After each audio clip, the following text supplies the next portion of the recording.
Hi, marketers. This is Dots, and welcome to the Marketing Leadership Podcast. With me here is Raul Hernandez, the founder at Do Good Work, and we will be talking about using marketing positioning to gain market share. I know you guys are ready, so let's get started. Raul, welcome. How are you doing? Dots, thanks for having me, man. Doing pretty good. Yeah, Got a little bit of coffee absolutely. in me, so we're solid. Yeah, and thanks. It's been great connecting with you, and we're already best friends at this point. Depends if you're shooting for Barcelona or Real Madrid. We'll see. We'll see. Oh yeah, definitely. Yeah. Do you want to tell us a bit about yourself, your background, your role, and how you've become what you are right now, which is pretty impressive, by the way. Oh, I appreciate that. I mean, I started back in trying to build a software company, and that never really worked out. We actually built a marketing company because we were interviewing the market, figuring out what are the biggest needs that we can solve through software. The biggest needs and issues were marketing and sales. So back in the day, we were using Skype, if we still remember what that is. That's And right. I connected with a gentleman out of Brooklyn. We never met in person. We started a company, and I was in San Diego. He was in Brooklyn. Still a good friend to this date. But we never met. Started a company that scaled me out of my corporate gig at JP Yeah. Morgan and Oh. started working online from home. And then I learned what entrepreneurship really was, taking the ownership, the leadership, the stress. Um, Long story short, from there, transitioned to help other marketing agencies grow because what we were building wasn't really in alignment to our goals in the future. So we parted Mm. as friends, and from growing and helping other pretty much marketing agencies online, I grew into leadership positions. I helped transitions, acquisitions, mergers, like these different pieces, to the Mm. point where I was running and helping train. I forgot how many people, like in private cohorts, groups, one-on-one coaching for marketing Mm. and direct Mm. response.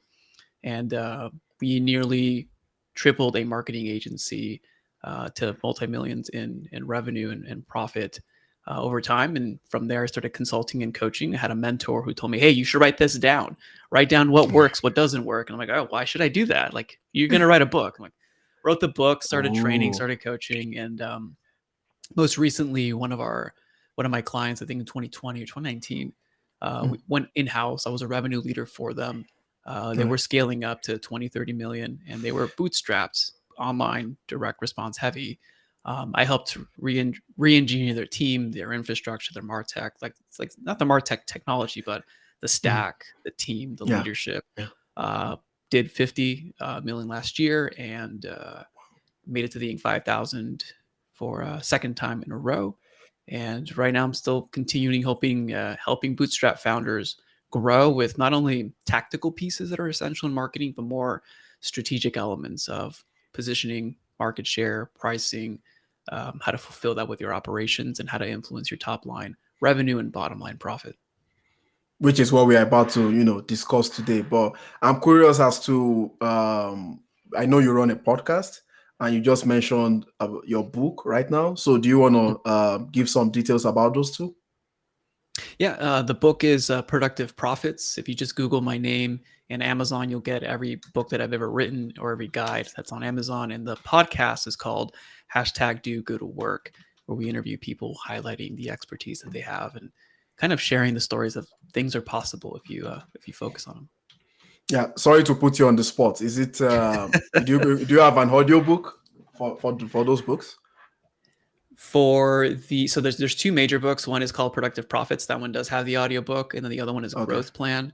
That is the latest book that has ebook, physical book, hardcover, and we're producing the audiobook to be shipped out, finishing it next week. So fingers crossed. Yeah, I love audiobooks. It's like compared to not reading at all for a year, you can read one book every week. In fact, Oh yeah, you can read one book every few days for the rest of your life. So, which is why I was asking. Audible, for example.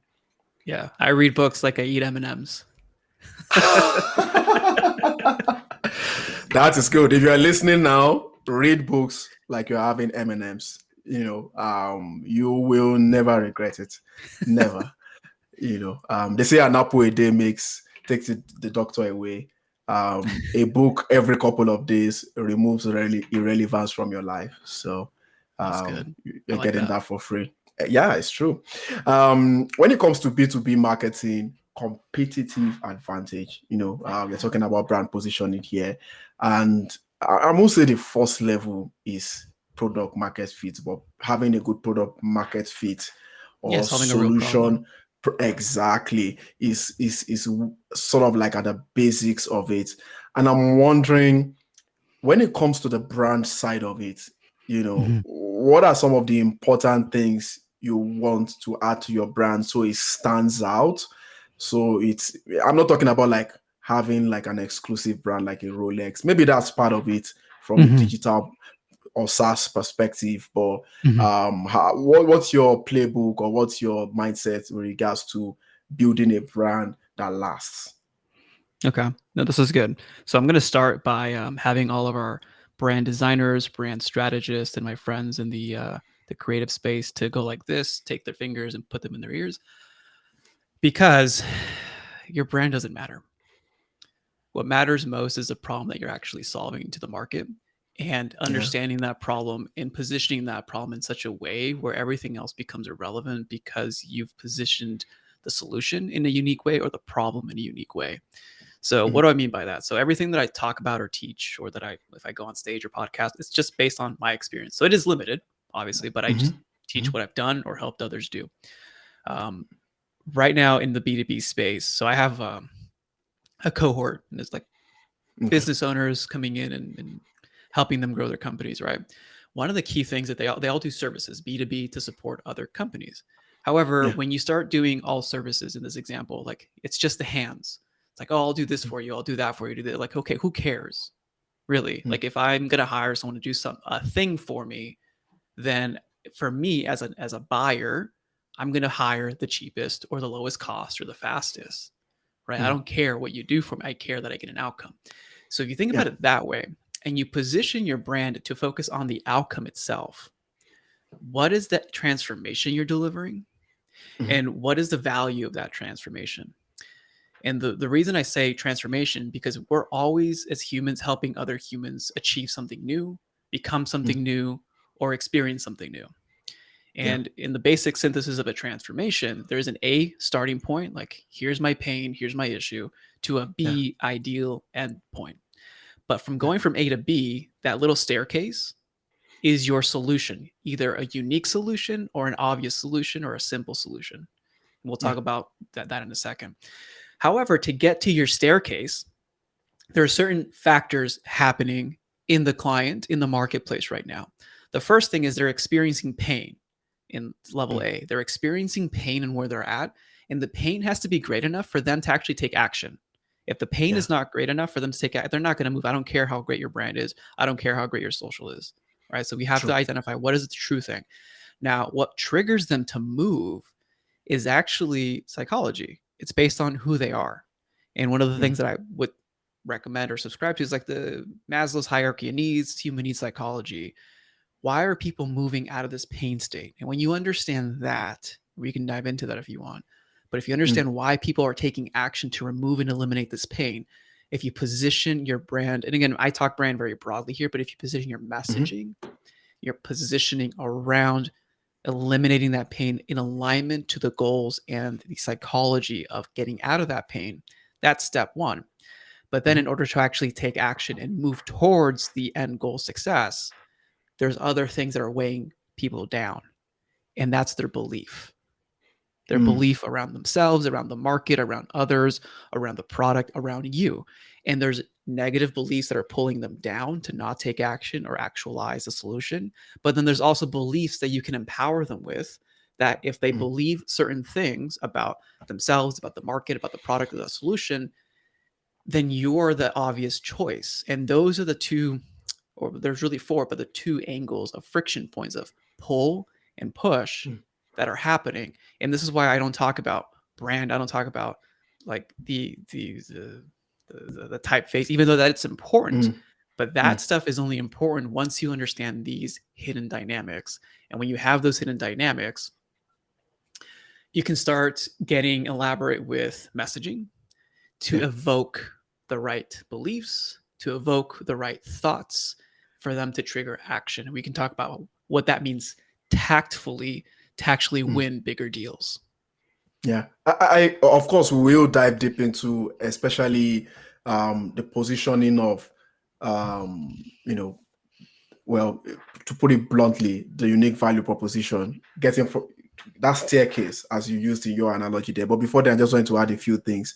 I like what you said about belief because I was planning to give you a rebuttal to say, yeah, people have what Harvard calls the job to be done.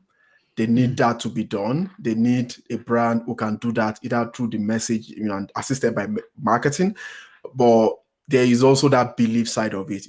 I've got here a Samsung S23, and all I've done with it since I've got it a few months ago is make phone calls and write notes. That's all. Yes, I check social media and things like that, but we check social media with BlackBerry in the past too. But in terms of something that is differentiating use, that's what I use it for. However, there is that belief side of things. That's 70% emotional, I guess, need that empowers me to, using your words, to be able to use this as a power professional user. Whenever I use this, it gives me that, or I believe in that professional edge in making connections or getting some work done, not having to log into a PC, review decks and things like that. So I like that aspect of the belief side of things. And going through this through customer research is definitely not easy. We'll not go into that here, but I just wanted to point that out, that you sort of gave the most important sides to having that product market fit, which is kind of what defines the brand. And I agree with you on that. It's not really about the typefaces and things like that. It's about 75% of brand strategy that incorporates everything Raul has said, and then 25% is executing that, whether in the brand asset or through communication in itself. So now let's get back to the staircase. Yeah. I love to use staircase, makes you look fit. How do you position a product, or using the concept of what I call scale economics, by communicating a B2B service that provides you that unique value proposition?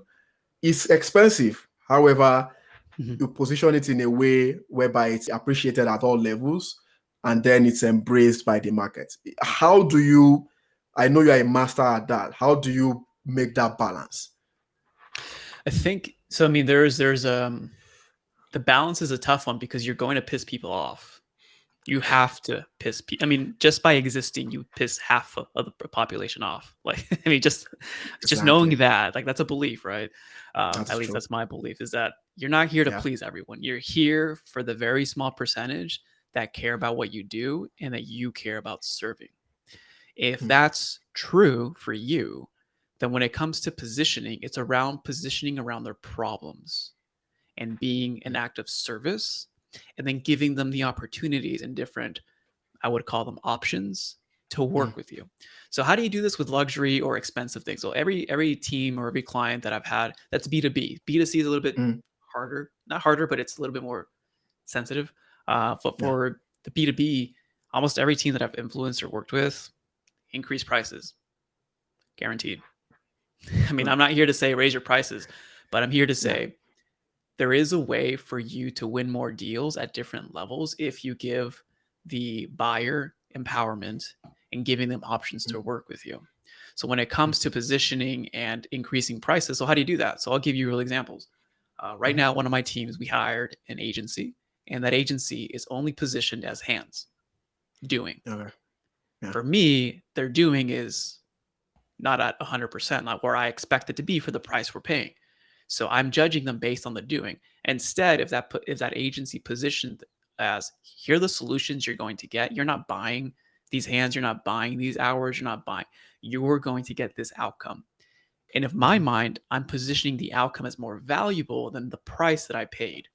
Another example, one of my teams, they're a client. I call my clients teams. One of my clients, mhm, they're an agency as well, a digital marketing agency. They're luxury priced. They're not cheap at all to work with them, because what they're positioning is at the end of month 4, you will have X amount of revenue added on the top line of your P&L statement. That's what I'm mm, buying. And if I'm buying that, the cost is minuscule compared to the value that I'm delivering. So that's the first thing, is basing on what are the values that you actually deliver and what is that value worth? Because perception is an interesting piece. This pen yeah. right here, this is actually a $500 pen. You can't see it in the Oh, camera, but this is a $500 yeah. pen, right? But in actuality, I bought this on Amazon for $9, right? So when I Hmm. told you it was $500, you thought, oh, what's interesting about it, right? It's perception. Yeah. We as Just humans, sell me this pen, basically. well, yeah, I mean, I don't want to do I don't want to do that hard boiler room thing. But it's the idea of value is around our identification of a thing, and we all agreed Yeah. to that. So when you communicate the value of the transformation, in my experience, you really don't convince anyone. You never do. The desires are out there in the marketplace right now. Mm, Change and desires for an outcome, there exist already. All you have to do is channel those existing desires towards what you actually do through communication, through mm, communities, through podcasts, and whatever experience you want to deliver. But you channel that to what you're doing, you communicate that, but then you give options of how to work with you. And that's where we dive into the tactical piece of whenever you're, especially in the B2B setting. Again, depending, usually B2B settings are large contracts, custom deals, bespoke mhm, mhm, solutions. mhm, mhm. I always like to suggest to offer options and I like that. have the buyer choose and self select their level of commitment and the Mm, depth of work that they want mm, when working with mm, you, as opposed mm. to giving them an option saying you buy this or you're gone. Right? When you ever get Uh, pitched where you have one option, it's like, if this yeah. doesn't fit for you, then goodbye. I'm like, no, that's not how I want to work. But if you have options, I feel empowered. I feel like it's my decision, and you're not convincing me. Because if you've Yeah. communicated the positioning correctly, it's a desire that I already want to fulfill. It's something that's already in me because I'm trying to achieve this outcome.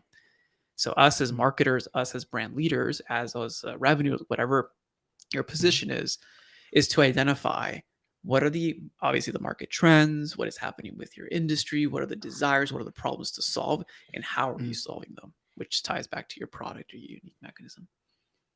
I like what you said about the cost being so minuscule compared to the value that is being received. This value could most likely in B2B settings is always quantifiable, but there's a bit of a qualitative end to it as well. And I really like that. I like the fact that people can, it's a bit more experiential and human to human when Mhm. communicating that kind of connection or relationship. And when you hit that value, it often leads to even more business, so to speak. And I think just adding to this, at the at the base or at the root of everything is probably how you see lifetime value for your clients. Oh yeah. If you want to get lifetime value, then you need to think about their own lifetime value for their own consumers. You get what I mean? So if you are, as a B2B marketer, whether it's an agency or you're working in a company, um how you communicate that and tagging into their share of life, then they perceive you better as one who, this company is always there for me. It doesn't matter what I commit, because they are always at my share of life, solving that problem, getting the job done. And whatever cost it is minuscule, because we are both dealing on a lifetime scenario, or on a lifetime field, if you like. Is that something you agree on? I would agree on it. And I think that's a really sophisticated way of viewing it, because sometimes people just view what's the deal size today and for the first 3 months or 6 months, when in reality, like, okay, what's the deal size for the next 3 years? Like, what are you Yeah. doing investing? Because so I'll give you two perspectives. One of my guys, Mhm. he was running email campaigns for me, and I paid him to set this up. And like, he had some issues with executing that. But I told him, if I paid you, because he was doing like a different fee structure, but I told him, if I Mhm. paid you a setup fee and an ongoing monthly retainer fee, and it took 6 months to get results, I don't care. Because if it took 6 months to get results, but the results are like, they become compounding, and I look at it as an investment. I'll invest. I don't know. I don't know how much it was, like 15 grand, whatever the number. I'll invest this Mm. much for 6 months if I know that by the end of month 6 we're going to have this consistency coming in, because Yeah. that's way more valuable for me. Another piece, one of my friends here in San Diego, he runs, of all things, brand works, like he's a brand designer, creates experiences, has one of his companies I think went in public, but Mhm. the idea is he's only looking for 3 to 5 clients a year, 3 to 5 Oh, clients a year, right? Because he knows when you solve one problem, there's always something else in the back of that. There's always something yeah. else. So one client doesn't turn, one project, one small project, quote unquote, like a 20, 30, $50,000 website turns into a lifetime value with that client because of the relationship building, the future problems to be solved, the value contribution, and having an expert on that team. And that's who he markets to. And I think Yeah. it's fascinating to think about it that way. Yeah, and that connects to what you said earlier, Raul, about you can't serve everybody. There are people who will believe in your brand, and for the promise, the keyword to promise, the promise that they give to you, through that brand. So that you're all connecting the dots here, which is very good because that's what we do on this podcast. Just trying to uh, follow your lead. so let's look at another aspect of positioning here, the concept of network effects. I learned about this in 2017. It's like in and out kind of a thing, and been thinking about this usage and stuff like that. And now people even sometimes use it in the retail industry, which is kind of interesting. But I would like to get your approach on, improving customer digital experiences as a foundation for enabling marketing network effects. Again, network effects being that you're growing to critical mass because the way people enjoy your product and how that is increasing some sort of virality effect, whether organically or otherwise. So, what's the role of having a great digital experience or customer experience? What's that transformation like? I remember you mentioned the word transformation. And what should marketers be thinking about when they approach digital experiences in conjunction with market positioning or brand positioning? Great question. Let me share with you a multi-million-dollar failure, Mm. or the lesson from the failure. Failures are only failures if you have lessons from it. All right. Yeah, Uh, yeah, true. your marketing will not scale, will limit your scale at some point. Mm. Your marketing will only take you as far as X. That can be very big and very profitable. However, your Mm. marketing is limited if it's all you. That's a very hard lesson because sometimes we like to be in control. I think the key to look Yeah. at is how are we creating and empowering human to human marketing? The Mm. good old, how are you having one person share with another person, hey, dude, check out Mm. Dots. Hey, check Mm. out this guy. Hey, check out this product. Mm. How are you Mm. empowering that? So when we talk about network effects, I always like to look at the customer journey. So the customer Okay. journey is from marketing, not a customer. So we do start at not being a customer in the customer journey, Mm. from a marketing to Mm. sales to onboarding to fulfillment to ascension to lifetime value to natural offboarding, and Mm. then referrals and opportunities. I think one of the key things to look at are, one, what are the ecosystems you're building around each one of those touch phases or parts of the customer journey. That could be in your marketing, that could be in your products, that can be in your fulfillment, that can be in your offboarding. Those Yeah. ecosystems can serve as micro network effects for what you're trying to build. On the Yeah. marketing front or on the front facing, you could potentially have communities or podcasts. And whatever people are saying there, you can leverage as intel to get a heartbeat of the marketplace. Just how we talked about, how do you find these desires? There's tactical ways of doing that, but there's also Yeah. new advances with technologies. Like if you create a free community and people are coming to you because you're adding value, you're sharing value, and that community itself, you're leveraging with AI, transcripts, getting details about what people are saying at a massive scale, you can have a heartbeat of the people you're attracting in an instant. That could be a Yeah. network effect for you to then create the right kind of content, create the right kind of engagement.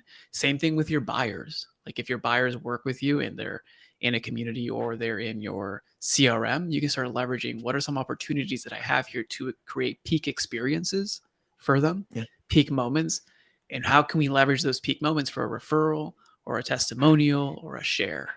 So it's identifying those in the customer journey to create the network effect. And I think the most powerful network effect is how can we have them be wowed or astounded at what you're doing to have them share with someone else. And that goes to your Mm. product and your service. Are you actually fulfilling on your promises in marketing and sales? Is your product and service weak? Because when you're doing that and you have exceptional marketing, but your product Mhm. and service fails, is a problem. That becomes a huge problem. Yeah, a lot of people do that, unfortunately. Oh yeah, I know. I've seen that firsthand, and it's not just an issue for your clients that they're not getting the results. It's an issue for the team working there, and they're like, well, the work that I work so hard, and I'm not actually helping anyone. Hmm. That becomes a bigger business internal issue. Yeah. Would you also agree with the fact that for startups, it's you don't want to be in a hurry to run ads or do all this heavy marketing, heavy, I mean heavy on the resources, heavy marketing campaigns, because you want your products to feel the market feels the product in again, just as how you have said that. I like the approach there. Would you agree that it should be the case, or people marketing from the start? I'm saying that because virality is also an important aspect of this. And I think the reason why things go viral is because whatever is viral is felt by the audience. The audience also feels that thing that is viral in some way or form, whether it's a commercial virality event or not, right? So, what do you think is your advice to startups today on when they think they need to start the push for the marketing push, the real marketing push itself? I think. Well, I mean, marketing is. It's like it goes back to the saying that time is going to pass by anyways. You might as well start now. Now Okay. that doesn't mean like I've seen this happen too. Like that doesn't mean you got to go spend 100 grand on a website. Like don't do that, right? I'm one of my guys. He creates those websites and he sells them to companies that just get funded and they just spend money to look like they're expensive Yeah, and they just got funded. yeah. I'm like, wow, that's like a great business to be in. But like that's awesome for you. But like, okay, For them, so yeah, don't do they'll it just be just for like the a ego. Silicon Valley bank. Yeah, I mean, I come from the bootstrap world where Mm, every dollar you spend has to pay. So mm, that's my experience. Is where I'm coming from. So obviously that's limited. I know some companies have funding and they use that prudently and are able to scale that way and be able to maximize. The mm, one thing to keep in mind. So if there's two ways to look at this. The first is through the actual economics of the company. So when I mm, mean economics, it does mean spreadsheets, and like I've built those sheets. It's 150 rows sometimes, but the sections of those sheets. This is what I want to dive into. The first yep. section is your acquisition. The Mm, second section is your revenue retention. How much okay. new revenue? How are you retaining that revenue? What's that recur revenue? The third section is additional revenue. That could be outside funding. That could be, one-off sales, like whatever is outside of normal business that's added revenue. But Mm, then the fourth and the fifth sections are pretty interesting. We start looking at revenue efficiencies. How efficient is your marketing and sales at generating and keeping that revenue? And within that section, there's a row, and some of the best investors in the world label this row as the magic number. And the magic mm, number is if I spend $1 in marketing and sales, am I going to get $1 back or $1.50? For the bootstrapped mm, world, you got to make $1.50 back. You got to at least break even. For venture funded, mm, they may not care about this as much. And again, I'm not an expert in that world, so I won't speak to that. mm, However, when you identify your marketing and sales, you should still be testing and identifying what channels are working for you, and mm, then measuring your revenue efficiencies. And when you measure revenue efficiencies, where you can say, okay, cool, we have these 3 or 5 channels set up. We've been testing 8. These are the 3 to 5 that are working. Within these, we feel confident because we have empirical data that if we spend $1, we're at least going to make $1.50 back, or $2 or $3 or Mm, $5 back. Okay. mm, That's where you start ramping up your marketing spend. Not like the next day you spend 10x, but you start scaling, strategically. But I yeah. think you have to start today to start testing. And these can be small tests, small bets, Okay. small investments, Yeah. asymmetrical Yeah. risk, small risk, Okay. big return. Mm-hmm. That's the first way of looking at it. The other way of looking at it as well is looking at your marketing ecosystem from demand generation. How are you generating demand? And really, that's a nuanced word, because we just talked Yeah. about you don't really generate demand, you just capture existing demand. In Mm, reality, if you have to educate your marketplace, that's part of your top of funnel awareness. How are you educating? How are you mm, adding value? How are you getting people aware of the problem and or the solution? That's the fancy way of saying it. But then in yeah. the middle is, how are you channeling people who already know the problem and or know the solution or a solution to you? Mm, And then the follow and the bottom tier that I always like to focus on, how are you strategically creating partnerships, referral partners, sponsorships, and or one-to-many sales through relationship? So the mm, activities become top of funnel, some sort of awareness, podcast, community; middle of funnel, direct response, identifying target market areas, leveraging the right networks, the right ad spends. And again, you don't have to spend that much.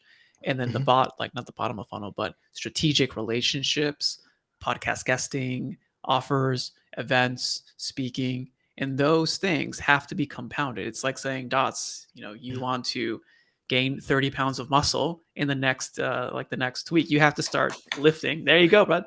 You have to start lifting tomorrow, but you're not going to gain 30 pounds in 2 weeks or 3 weeks, right? It's going to take a long Yeah. time. It's going to take 6 months, 12 months, 18, whatever it takes, right? Yeah. Same thing Yeah. with your marketing. Don't wait until you have like a perfect scenario. You will never have a Okay. perfect scenario.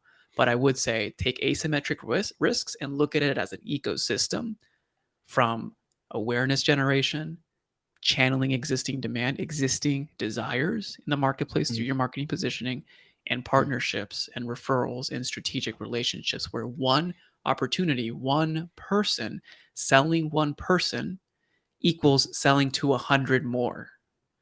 mm, That's the types of opportunities I want to look at. And how do you leverage that within your networks right now? mm.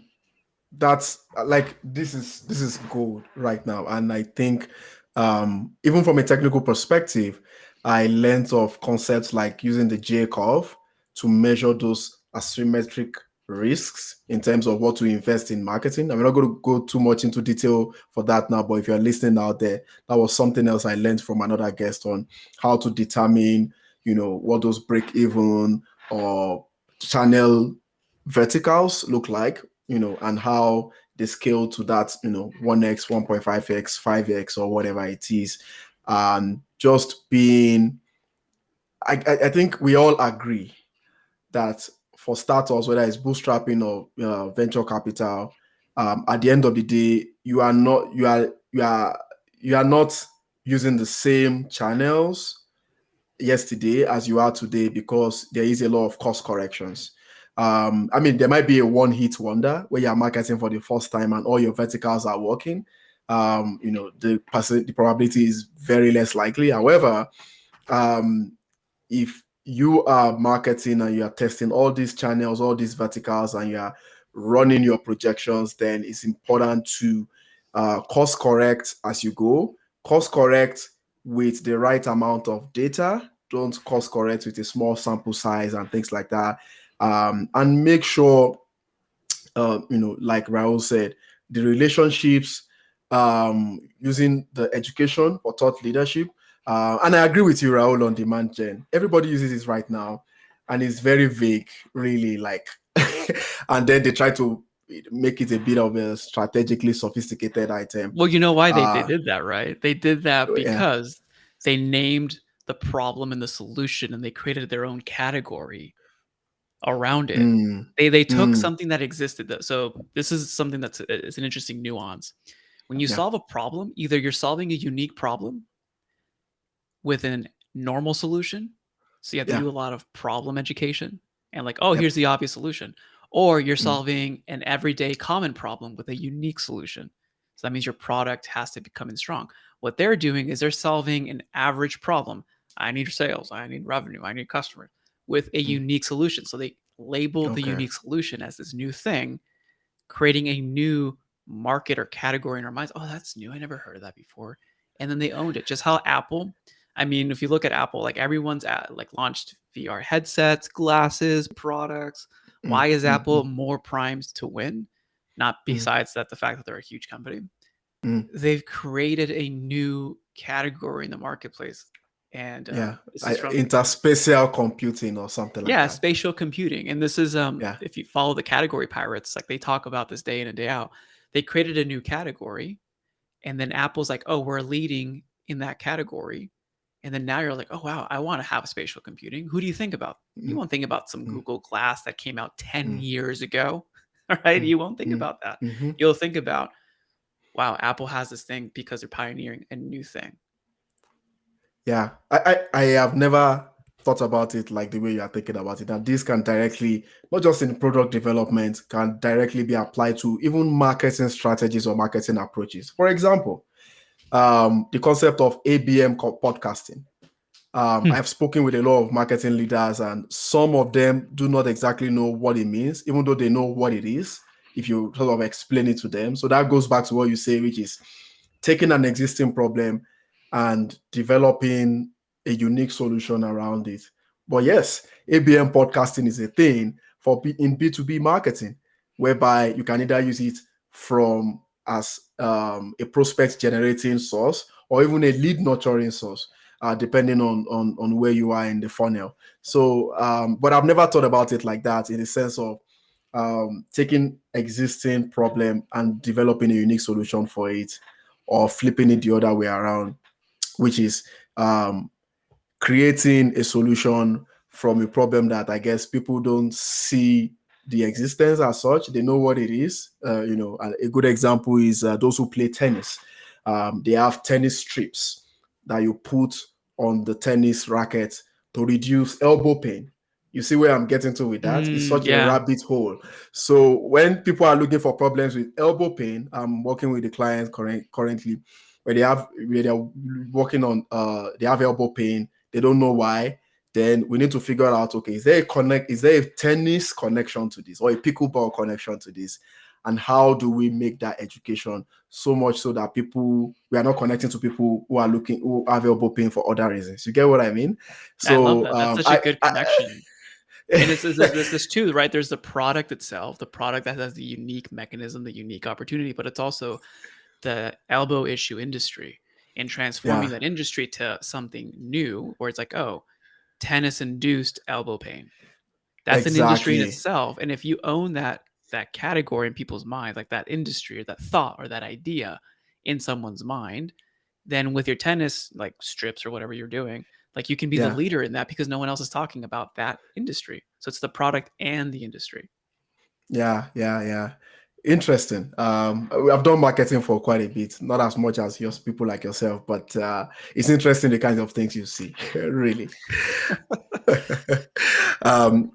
So before we go on to the last set of questions, and I've been enjoying this so far. If you're listening, I hope you are too. Would like to take a quick commercial break from our sponsors. When we come back, we're going to look at competitive positioning strategies or approaches, and maybe shake a few tables. Stay tuned, and we'll be right back.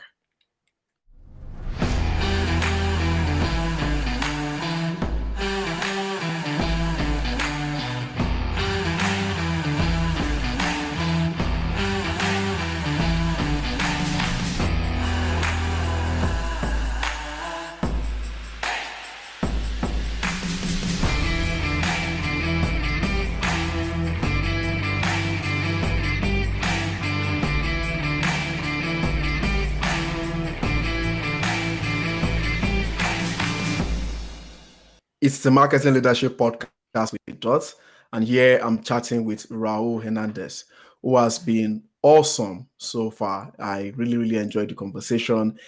This episode is targeted at those who want to think about marketing from the highest level. How do you make customers loyal and happy and how do you gain competitive advantage in the process.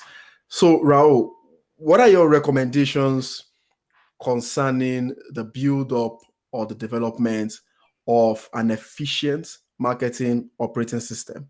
I'm Hmm. saying that because I know that is a key ingredient to brand positioning and taking that high share of the market pie. And I know there's the many P's people use, people process product, or PPT, people process technology, or however Mhm. you want to look at it. From your experience, how have you done that so efficiently? A lot is changing in the marketing space right now. We have fractional CMOs, we have all kinds of things, from efficient to a total waste of time and money. So can you guide Yeah, us? that. Oh yeah, I know that total waste of time and money. I see it. I'm like, nope, we're cutting that now. Oh my gosh, don't even get me started. I Exactly. mean, I can only share what I've done. So what I do Please. when I'm coming into a new project or looking at a new marketing or product is understanding deeply their growth strategy or developing that strategy. So to develop the strategy, we dive into pretty much everything we've gone through so far. Who are they Yeah. serving? Who are their customers? What's the actual brand values? What does the team live by? What's their mission? Why are they actually exist? Who cares about it? Why should I care? What's their purpose? So having that Yeah. North Star to identify, okay, here's what you do, here's why you're doing it, here's why I should care about you. Because you always have to ask the blunt question, who cares? Like, who cares Mhm. about you? Who cares about what you're doing? Not as a person, but as a company. Like who cares? And I learned that Yeah. from one of my early mentors back in college. He helped launch Yahoo and Amazon with his agency back in the day. So he was a Oh, nice. sharpshooter. So you make sure you show up to him pointed and ready to go. Um, but it's always asking who cares. Then from there, diving into who are we serving? Who are they? CRM data, marketing data, Mm, analysis, mm, interviews, figuring out their desires, their segments, their spend, like all the analytics that you can pull from them, not for the sake of analytical like issue like yeah, to have a data analytical just to jargon. dive into just dive into the analytics and then like you're like, oh no, you're trying to get extracting specific data around who they are, their desires, like the spend and their industries and what the customer journey usually looks like. So that takes Mm, time, but then from there you have to also understand the product. We can mhm, understand the product. How does it solve? What is the unique mechanism? How do you position this differently? How do you communicate the messaging of what the product does clearly so that your ideal clients know what you're doing? That's mhm, an art in a new nuance itself. So once you have that strategy, you have understanding, then you can start doing the easy. Okay, what are the tactics we want to do? Following the formula of awareness to conversions to strategic alliances and partnerships. And then when you yeah. identify the initiatives, you want to identify timelines, and then figuring out which department or team are going to execute it and what are the budgets. Now that's I don't say easy because it's not easy. That's simple. I mean, it's not No. very. I mean, you and I can probably do that couple of days. I mean, it's not that hard, right? But Yeah. what's the difficult part is taking something that's potential into actuality. And that's the question you're asking. How do True. you take this into actuality? One of the things that I leverage, I've only worked remote with remote global teams. I stopped Mhm. counting at 12 time zones because I just lost count. And 12. I'm not kidding you. Yes, that was a team that I led, and it was like I don't even know how many time zones we have because they had team members on team members on team members on vendors on vendors. Anyways, long story short, Yeah. my experience is with remote teams only. So what I've developed over time, over the years in pain, is a remote operating system. How do we Okay. create communications, information, and action across different teams, across different learning modalities, across different time zones to get stuff done? So I Mhm. install that system, and it's all about horizontal communication and vertical communication. So vertical, Mhm. horizontal, I just did the wrong way. Um, so you execute that, and then you have an alignment, what we're working on, why we're working on it, who plays a role on it, how we're going to execute it, what are the timelines, what are the budgets, and then from there you start managing, you start executing, The and you start initiatives. looking at Yeah. what are the resources, what are the SOPs, what are the Yeah. systems, what are things we need, and empowering others. Because if you're a marketing leader, I mean, you know this, like everyone knows this who's listening to Mhm. this as a marketing leader, it can't be all on you. And if it No, is, of course. yeah, I mean, if it is, call Dots. free therapy session. We'll support you. Absolutely. but Please do so. no, the whole idea is empowering others to move and focusing on the three essential factors. If you take anything away from Mhm. what I said here, the three elements of effective remote digital work to get things done in actuality with the shortest amount of time, less waste, less Mm, miscommunications, are by mm. centering your communication, Okay. all of your information, and all of your action in a centralized repository. I don't care what tool you use. I don't care Mm, how much you spend on that tool. Some of these are mhm. free. All I Yeah. care about, are you effectively communicating and the other person understands what's in your mind?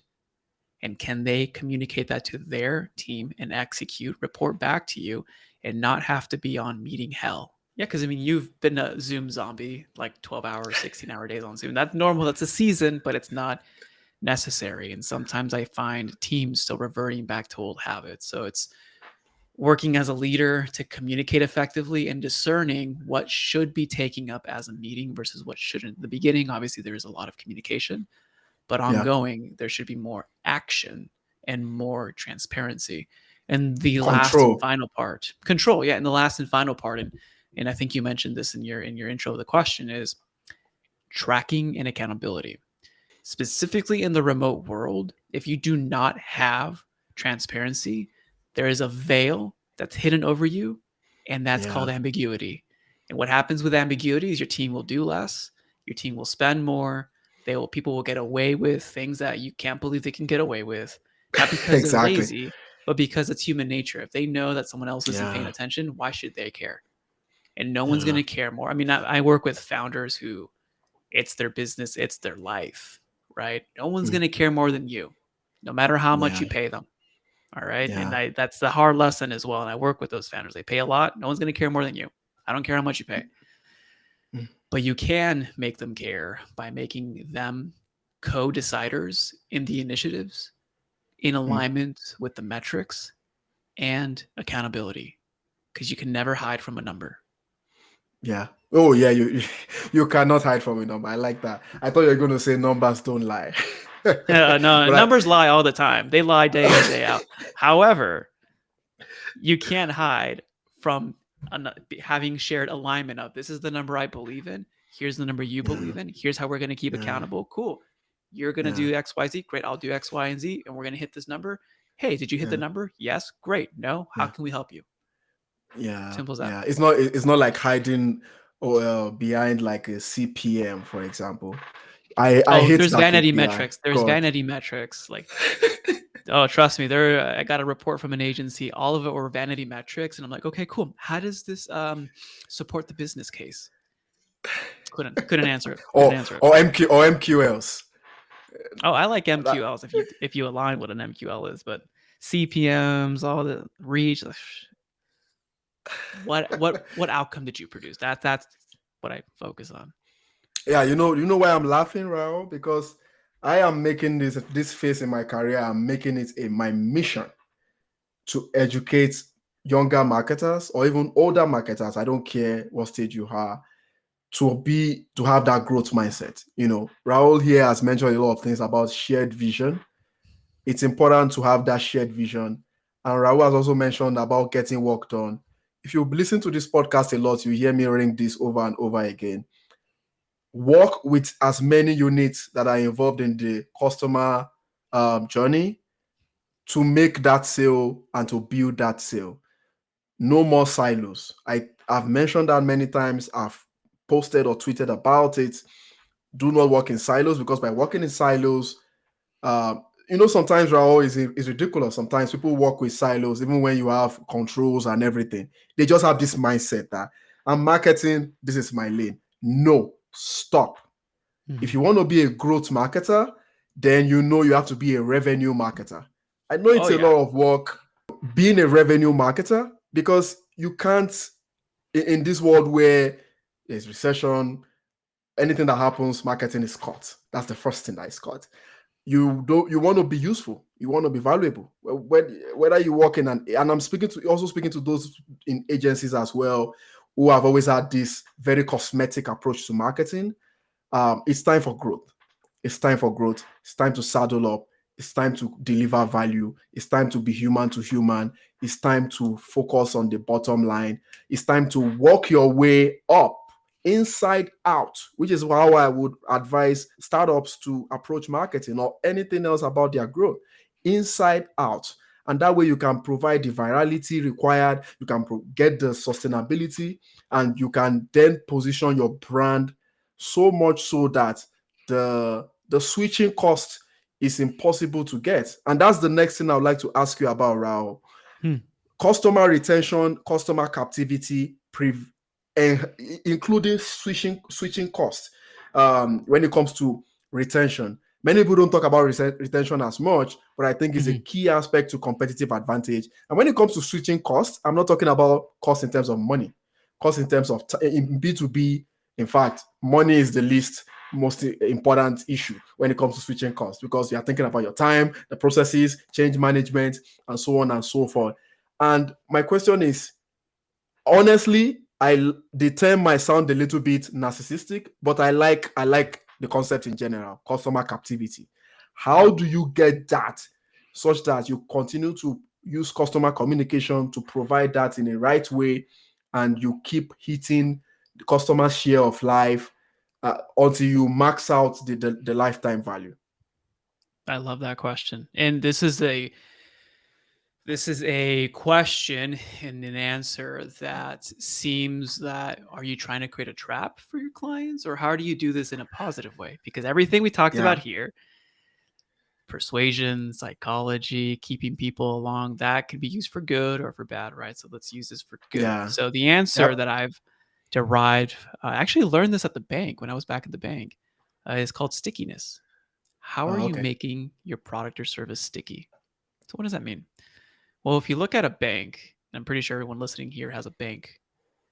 When you walk out of your bank, if you still go to them, but back in the day, we used to go to banks and walk in.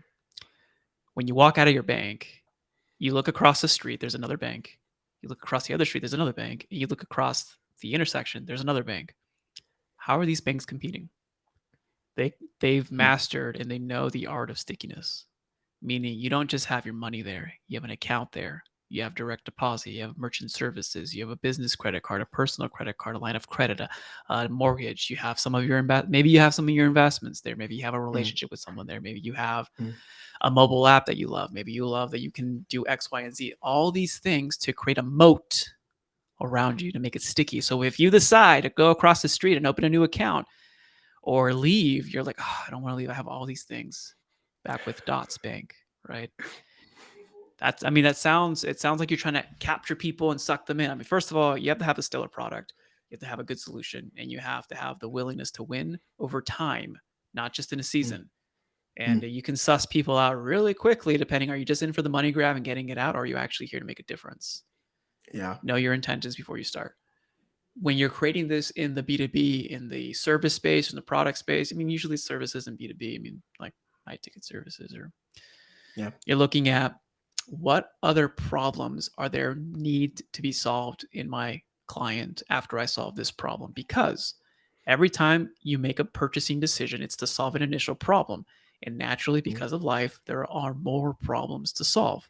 You don't have to solve all of them because some of them you can't solve. They're not in your area of expertise. But if they are within your area of expertise, you need to decide, am I going to be the one that solves that with a new offering, a high value offering, long term retention? mm, yeah. Or is the client going to go somewhere else because they will, or they're not going to solve it and then end working with me early? It's a real reality to look at.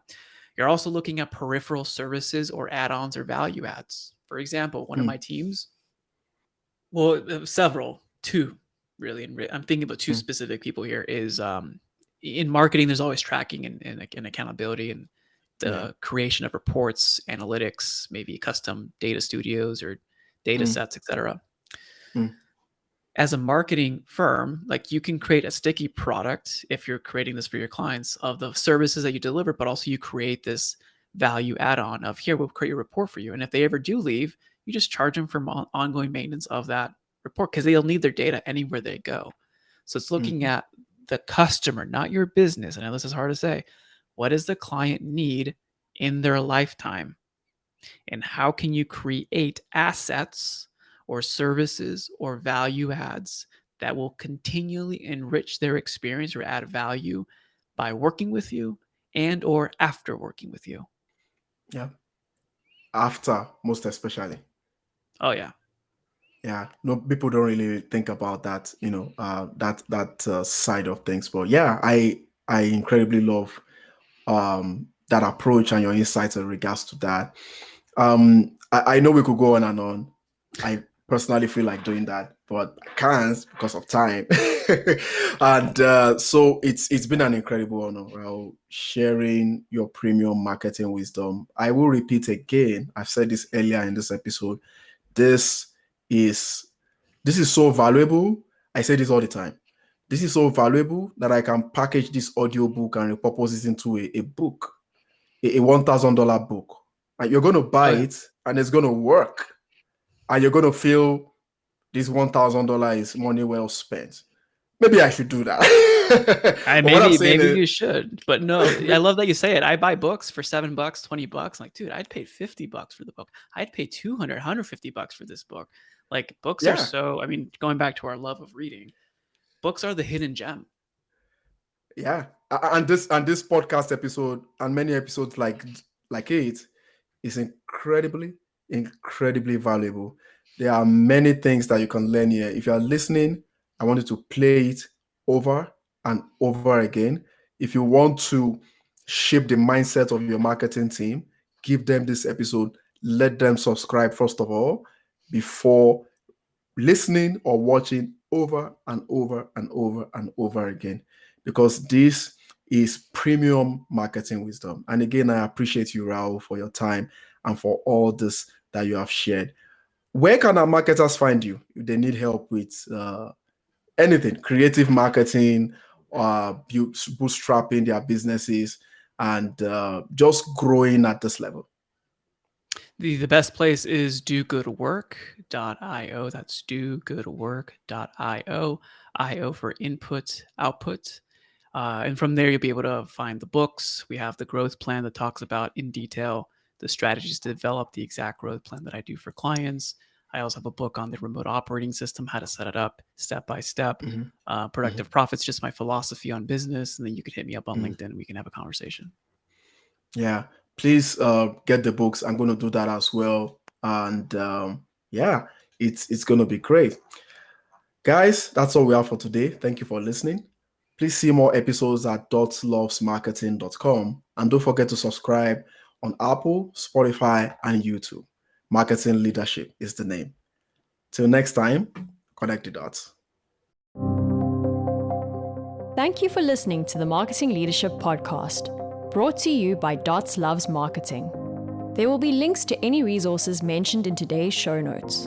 If you enjoyed this episode, please leave a 5-star review and be sure to subscribe so you never miss an episode.